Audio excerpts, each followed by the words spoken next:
So guys, कैसे हैं आप सब लोग। उम्मीद है कि आप सब खैरियत से होंगे। Welcome to my YouTube channel. My name is Abu Bakar. तो आज हम अपने स्मार्ट मनी कॉन्सेप्ट के लेक्चर 4 पर हैं। तो आज हम डिस्कस करेंगे ROS, रिपीटिंग ऑफ स्ट्रक्चर के बारे में ना, कि मार्केट किस हिसाब से अपना स्ट्रक्चर दोबारा से रिपीट करती है। तो हमारा बेसिक यही चीज़ रहेगी। और दूसरा, मार्केट के बिहेवियर को देखते हैं। मार्केट हम एंट्री लेने के बाद हमारे मार्केट किस हिसाब से हमारे साथ बिहेवियर करती है, हम मार्केट को किस तरह से बिहेवियर करते हुए देख सकते हैं। और अक्सर लोगों में मैंने यही सवाल सुना कि ये वाला चार्ट, ये वाली मार्केट या ये वाला पेयर हमें ज़्यादा पैसा दे देगा या ये वाला हमें ज़्यादा प्रॉफिट दे देगा। ऐसा कुछ नहीं होता। मतलब कि सब की सब सेम ही होती हैं, इसमें कोई डिफरेंस नहीं होता।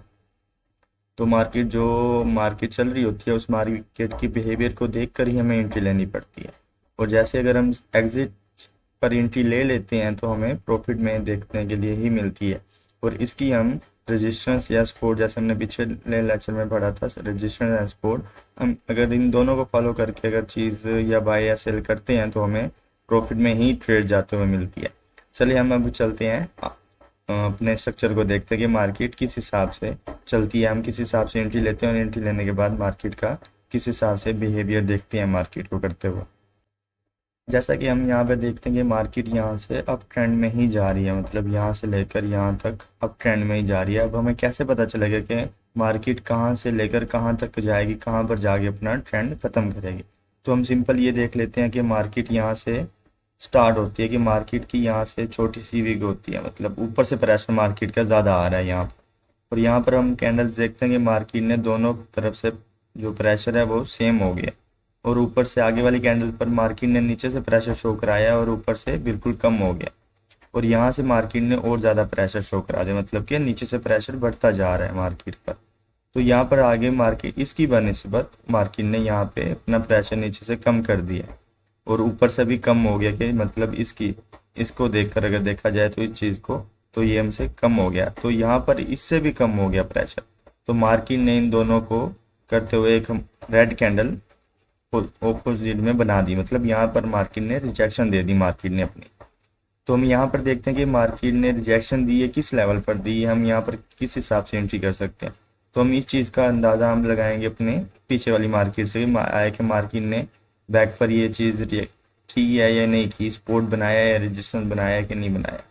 तो हम यहाँ पर देख लेते हैं कि मार्केट का ये रद्द-ए-अमल है। यहाँ से अगर हम छोटा कर लेते हैं, ये चीज़ देखते हैं कि मार्केट ने यहाँ से अपना स्ट्रक्चर चेंज किया था इस जगह से। दिस हम कैंडल का हाई और लो मार्क कर लेते हैं इस तरह से। तो अगर हम यहाँ से देखते हैं कि मार्केट ने इसके अंदर ही रिजेक्शन दी है, सॉरी, ये इस जगह से। तो हम इस चीज़ को ही फॉलो करेंगे। मार्केट मतलब कि मार्केट एक इस जगह पर आई, यहाँ पर आगे मार्केट ने रिजेक्शन देना स्टार्ट कर दी। और इस लेवल पर भी मार्केट ने उसी तरह से ही रिजेक्शन दी जैसे पहले वाले लेवल पर रिजेक्शन दी है। तो अब हम यहाँ से देख लेते हैं कि मार्केट ने एक ये वाली कैंडल बनाई, ग्रीन कैंडल बनाई, और ऑपोजिट में ही रेड कैंडल बना दिया। अगर इस चीज़ को देखा जाए कि मार्केट को, अगर इन दोनों को हम कंबाइन कर लेते हैं, इस चीज़ को और इस चीज़ को, तो हमें एक अच्छा खासा शूटिंग स्टार देखने के लिए मिलता है कि हम डाउन ट्रेंड में जा रही है मार्केट। तो अगर हम यहाँ से एंट्री लेते हैं, फॉर एग्जांपल हम यहाँ से एंट्री ले लेते हैं इस जगह से, इस लेवल से, और हमारा जो स्टॉप लॉस रहेगा वो स्टॉप लॉस रहेगा इस कैंडल का हाई। फॉर एग्जांपल जैसा कि हमारे पास इस कैंडल का ये हाई है, तो हम यहाँ से अपनी एंट्री लेंगे और हमारा स्टॉप लॉस बिल्कुल छोटा सा रहेगा। हाँ, अगर ये है कि मार्केट का जो सपोर्ट है, ये सपोर्ट का पूरा लेवल है। अगर हम यहाँ से मार्केट फेक आउट करती भी है ऊपर की तरफ, तो हम अपना थोड़ा सा बढ़ा लेते हैं कि 0.02 का तो हम 0.03 या 4-5 कर देते हैं। मतलब अपना थोड़ा सा रिस्क बढ़ा लेते हैं। अगर ये है कि मार्केट का हमने एंट्री लेते ही हमारी मार्केट हमारे फेवर में आना स्टार्ट हो गई यहीं से, तो हम अपना स्टॉप लॉस बिल्कुल छोटा सा क्या ख़त्म कर देंगे बिल्कुल। क्योंकि हमने जहाँ से एंट्री ली, मार्केट ने वहीं से हमारे ट्रेंड में जाना स्टार्ट कर दिया, तो हमें यहाँ से पॉजिटिव साइन मिलता है। और इसी हिसाब से देखा जाए तो मार्केट ने वापस नीचे से एक नया अपना रेजिस्टेंस बनाया है। रेजिस्टेंस बनाने के बाद, जैसे हमारे लास्ट लेक्चर के अंदर हमने पढ़ा था कि मार्केट ने किस हिसाब से सपोर्ट एंड रेजिस्टेंस बनाती है। फॉर एग्जांपल यहाँ से मार्केट का ये एक सपोर्ट का एरिया है। और जैसे अगर आपने पहले वाली वीडियो देखी होगी, आपको इस चीज़ का अंदाज़ा हो गया होगा कि मार्केट ने सपोर्ट एंड रेजिस्टेंस जो हमने पढ़ा है वो किस हिसाब से पढ़ा है। तो अगर हम इसी जगह से हम यहाँ से भी देख लेते हैं कि यहाँ से हमें छोटा सा रिजेक्शन देखने के लिए मिल रहा है, शूटिंग स्टार देखने के लिए मिल रहा है, मतलब कि ऊपर से प्रेशर ज़्यादा आ रहा है। फॉर एग्जांपल जैसा कि हमारे पास इस जगह पर प्रेशर ज़्यादा आया है इस जगह पर, तो इन दोनों को अगर कंबाइन कर लेंगे तो हमारे पास वही हमें देखने के मिल जाएगा, शूटिंग स्टार देखने के लिए मिल जाएगा, जैसे कि मैंने लास्ट वाली वीडियो में भी आपको बताया था और ग्रुप के अंदर भी मैंने ये चीज़ें सेंड कर दी थी, ये शूटिंग वगैरह मतलब जो भी कैंडल पैटर्न है यहाँ से मैंने सेंड कर दी। यहाँ से हमें एक और सेल की एंट्री मिल सकती है, ये बस ये है छोटा स्कैल्प है लेकिन हम कर सकते हैं, मतलब छोटी सी एंट्री यहाँ से यहाँ तक की हमें मिल सकती है। तो हमारा मोटिव तो यही है कि हमने प्रॉफिट लेना है, जहाँ से मर्जी लें, छोटा स्कैल्प करके लें या ज़्यादा बड़े रेशो में लें। कभी कभी ये होता है हमें बड़े रेशो में मिल जाता है, कभी कभी ये होता है हमें छोटे छोटे रेशो भी देखने के लिए मिल जाते हैं। मतलब ये है देखने के लिए मिलते लाजमी है अगर हम ट्रेंड को फॉलो करते हैं कि रेजिस्टेंस सपोर्ट को फॉलो करते हैं। और अच्छा, इस चीज़ के अंदर आपको किसी भी कैंडल पैटर्न की ज़रूरत नहीं है, मतलब आपने लो और हाई मार्क करना है और मार्क करने के बाद मतलब जैसे ही कैंडल्स बनती हैं कोई ना कोई आपकी पॉजिटिव साइन की आप वहाँ से एंट्री ले सकते हैं। एंट्री लेने के बाद अपनी पॉजिटिव साइन में देखने के लिए ज़रूर देखेंगे आपको उसको। चलें नेक्स्ट टॉपिक पर चलते हैं। हमारे पास नेक्स्ट टॉपिक ये है कि सप्लाई और डिमांड का, मतलब कि यहाँ से मैं जैसे कहता हूँ आपको, आपने ये चीज़ याद रखनी है कि ये चीज़ आपने अपने दिमाग में रखनी है और ये वाली चीज़ आपने अपने दिमाग में रखनी है।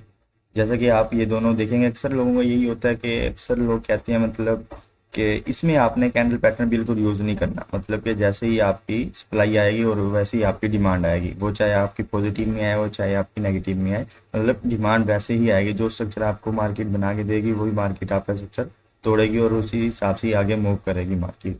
और यही होता है कि अक्सर मार्केट के अंदर ये होता है कि जैसे एक लेवल पर मार्केट आई है, कि मार्केट आई है कि जैसे 100 पर थी मार्केट, तो दोबारा वो 100 पर नहीं आएगी, वो 80 पर आ जाती है या 90 पर आ जाती है, 95 पर आ जाती है। मतलब वही इस हिसाब से जब रिपीटिंग ऑफ स्ट्रक्चर करने लगेगी मार्केट अपना, तो मार्केट 100 पर नहीं आएगी, मार्केट नीचे ऊपर आती रहेगी। चलिए मैं नेक्स्ट मैं आपको बताता हूँ, पहले ये आपको कंसेप्ट क्लियर कर दूँ कि जैसे ही मार्केट ने ये वाला लेवल किया उसके बाद मार्केट ने एक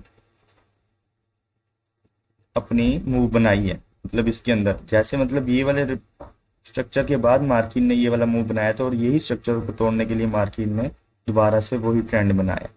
ये देख, ये हमें साइन पॉजिटिव में देखने के लिए भी मिल सकता है और नेगेटिव में देखने के लिए मिल सकता है, वो मार्केट पर है, मार्केट किस हिसाब से अपना स्ट्रक्चर तोड़ती है।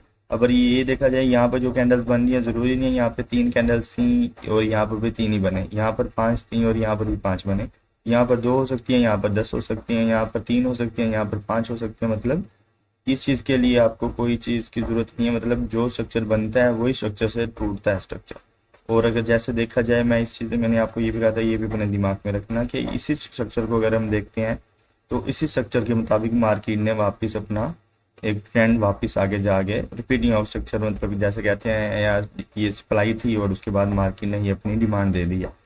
मतलब वही चीज़ है ना, अगर चीज़ जो चीज़ बना रही है मार्केट को वही मार्केट को तोड़ेगी। मार्केट के जैसे पहले वाला बिहेवियर होता है वैसे ही मार्केट उसी बिहेवियर को देखकर उसी को देखकर अपना ट्रेंड चेंज करती है।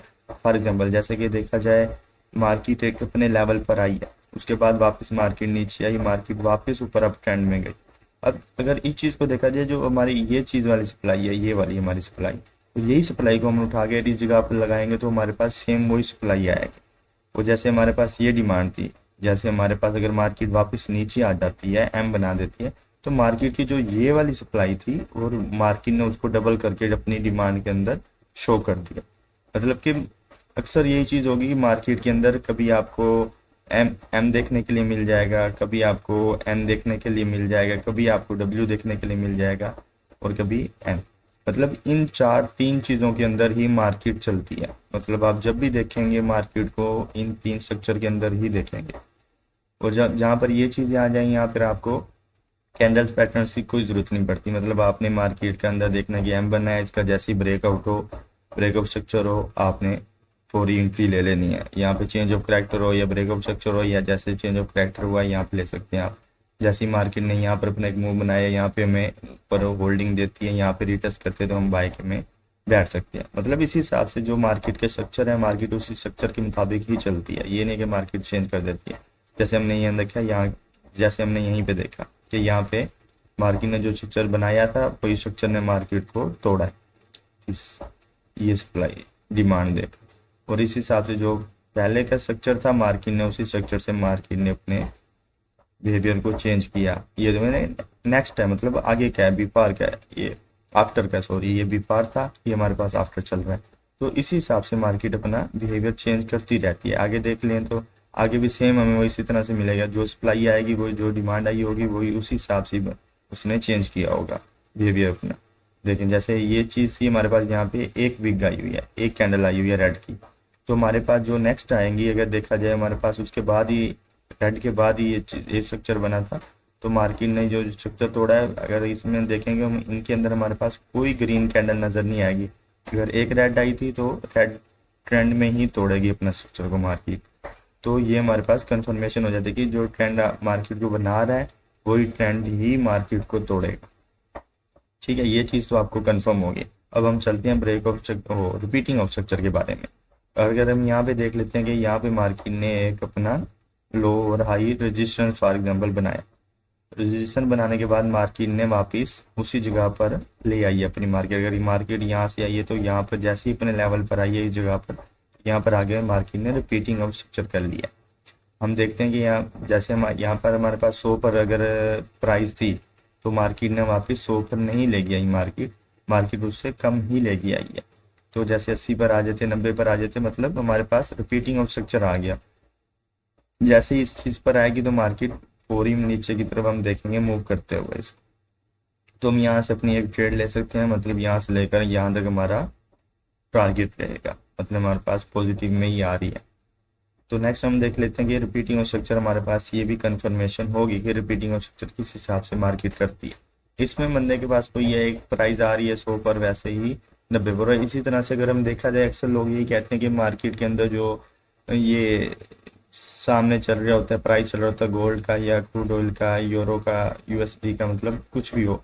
तो अगर हम मैं आपको एग्जांपल देता हूँ कि मार्केट के अंदर मैं प्राइस हटाकर मैं आपको सिर्फ चार्ट दे दूँ, एक बीटीसी का दे दूँ या एक यूरो यूएसडी का दे दूँ, गोल्ड का दे दूँ, ऑयल का दे दूँ, 3-4 चार्ट आपको मैं दे दूँ, आप ये चीज़ पहचान सकते हैं मतलब कौन सा चार्ट किस चीज़ का है? आप बिल्कुल नहीं पहचान सकते। मतलब ये चीज़ हम अगर हम देखते हैं कि जैसे फॉर एग्जांपल हमारे पास ऑयल है, ऑयल की जो एक कैंडल बनेगी वो हमारे पास कोई फॉर एग्जांपल हमारे पास $30 की या $40 की बन जाएगी। इसी तरह हम अगर देख लेते हैं कि गोल्ड की कैंडल, अगर वही कैंडल हमारे पास वही साइज की कैंडल अगर हमारे पास गोल्ड में बनेगी वो हमारे पास कोई 100 या ₹150 की बनेगी। मतलब वही है, मतलब कैंडल्स वही रहती हैं, मतलब प्राइस चेंज ऊपर नीचे हो जाते हैं, कैंडल पैटर्न्स मतलब स्ट्रक्चर मार्केट का सेम ही चलती है। वो चाहे इंडियन मार्केट हो या कोई भी मार्केट, स्टॉक मार्केट हो, फॉरेक्स मार्केट हो, मतलब कोई भी मार्केट होगी तो आपको मार्केट का जो बिहेवियर होगा वो सेम मिलेगा। Repeating of structure, break of structure, मतलब चेंज ऑफ करेक्टर जो हमने पीछे क्लासेस में पढ़ा है, हमारे पास सेम टू सेम वही चीज़ ही आती रहेगी, इसमें कोई चेंजिंग नहीं आएगी। तो आपने सिर्फ चार्ट पर फोकस करना है, चार्ट पर फोकस करने के बाद आपने अपना टारगेट देखना है कि हमारे पास अच्छे तरीके से चार्ट को ड्रॉ करें, सपोर्ट एंड रेजिस्टेंस बनाएं, सप्लाई देखें, डिमांड देखें, पीछे से मार्केट कहाँ से चल रही है, आगे कहाँ जा रही है। तो इस हिसाब से हम पॉजिटिव में ही रहेंगे। तो उम्मीद है कि आपको ये वीडियो पसंद आई होगी और नेक्स्ट वीडियो हमारा लास्ट लेक्चर होगा। इसके बाद हमारा ये जो स्मार्ट मनी कॉन्सेप्ट का जो कोर्स है ये हमारा बिल्कुल कंप्लीट हो जाएगा। उसके बाद जैसे ही मैं आपको एनालिसिस जैसे होते हैं डेली के, मैं आपको उस चीज़ की वीडियो अपलोड करता रहूँगा। तो आपको ये कोई चीज़ की समझ ना आ रही हो तो आप मुझे पर्सनली मैसेज कर सकते हैं या व्हाट्सएप ग्रुप मैंने आपको यूट्यूब के डिस्क्रिप्शन में दिया हुआ है, आप वहाँ से जाके मुझे टेक्स्ट वगैरह कर सकते हैं। मतलब जो चीज़ आपको नहीं समझ आ रही होती मैं आपको वो समझा दूँगा। ओके, मिलती हैं नेक्स्ट लेक्चर में।